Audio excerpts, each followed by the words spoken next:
short story of how I got to perform on the same stage with Davido, Burna Boy, Wizkid, Tubaba, Aisha.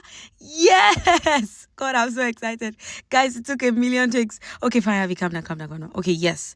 So before this showy display of mastery you're seeing here, there was this, and then this. I promise you guys, I wasn't running away. Okay, fine. Okay, my Gen Z side was showing, yes. I cannot come and kill myself because there's a lot of stress going on here. I mean, I don't like stress like that, so I went to the corner to go and rest because what kind of stress is all of this? But bottom line is, I wasn't running away from the work. I promise, guys. I promise. I wasn't running away from the work. So I showed up 5 days to the final day of the appearance.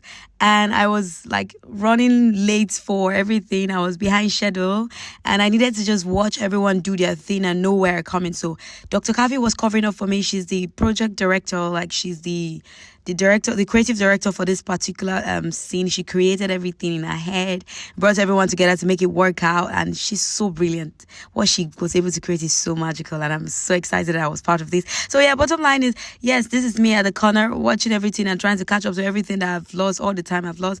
That's Uncle Ben, being Uncle Ben as usual. He's a perfectionist. He's like Dr. Havfy. All of them, they're a perfectionist, Jerry, but they're very good. Oh, what? They are good. So yeah, this is the rehearsal period. This woman drilled me. When I say this woman drilled every last drop of drill, she on Gen Z'd me. Like, she was tired, but she drilled every last morsel of discipline and motivation for me.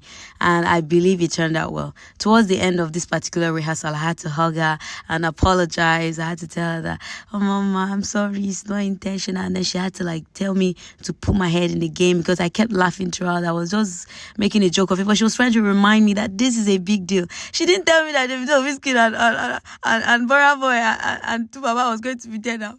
During soundcheck, she kept reminding me to work hard, that this is a big deal, don't play with it. But if she had just given me the heads up that all these people were going to be in that room, I would have. But anyway, she was able to drill me, and this was like the final sound check. And then it was during the sound check, when it was about to start, that it dawned on me that everybody was going to be here. Like, the whole of Lagos was here, the 1% of the 1%. Eventually I did my performance, and you can tell I took notes. I'm not some lazy Gen Z. I took notes. Yes, I know this was kind of different from the usual thing. I'm always used to like doing my own thing on stage. The closest to music I've ever mixed with a live performance was my performance with John Drill. But this time it was crazy, having to mix music, orchestra, violin. Everything was on stage. Even an Ilewi was there live. And then I got to do all of that. Like, I don't even know how I was able to do it, but I did it. So there was Wizkid, there was Aisha, there was Davido, there was Burna Boy. Guys, they were all in the house. Like, I even got to be in backstage with some of them, but I couldn't. I was even in the green room with some of them, but I didn't want to be unprofessional, and I didn't want to be weird. I didn't want to come and be like, hey, oh God, Davido, please let's go and take pictures or something. Hope you, something. So I stayed professional. Okay, this is the part where I found very, very hard to share with you guys, but I promised that I was going to be as relatable as possible. So here goes relatable. So I may or may not have forgotten some lines on stage, but it wasn't obvious. There was this technique I learned from Havfy. This nobody's gonna know. I like to call that technique nobody's gonna know technique, that I stole from her, and I did my performance. No one actually knew. It was seamless. It was clean. I watched my video. She told me to go back and watch my video again, and I did. It was very clean. It wasn't obvious, but I knew. And me now, I'm also a child of a perfectionist, so I felt bad when I went backstage. I wasn't feeling all cool. I went to cry myself. I was crying, and then she showed up with the entire crew, and then they pumped me up, and it made me feel good about myself, and I felt amazing afterwards. Then I got to eat and everything. Special thanks to Dr. Havfy. You are an amazing person. You're professional. You're good. You're as good as... You are a big name. Jesus. Special thanks to Uncle Ben. Special thanks to Godwin Strings. What? This guy good back. Godwin String good, but this guy carried the entire show on his violin and on his back and on his shoulder.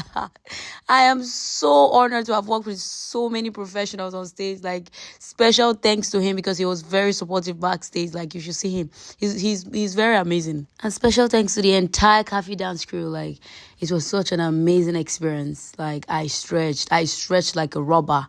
This was crazy. At first, I felt like a mouse in a jungle. Then I felt like the lion myself eventually. So yeah, special thanks to Wando for the invitation. Thank you so much. You did an amazing show. Overall, guys, please stream my album. Eh? You think I'll forget? Go and stream my album, please. I beg you in the name of God. I'm using God's back now. Stream my album. I released a spoken word album. If you've not already known, it's titled The Girl English Class. Go and stream it. Yes, I love you so, so much. And I look forward to be as authentic as possible. In the meantime, stay glued to my page. I have a big news coming your way. All right, bye. Love you.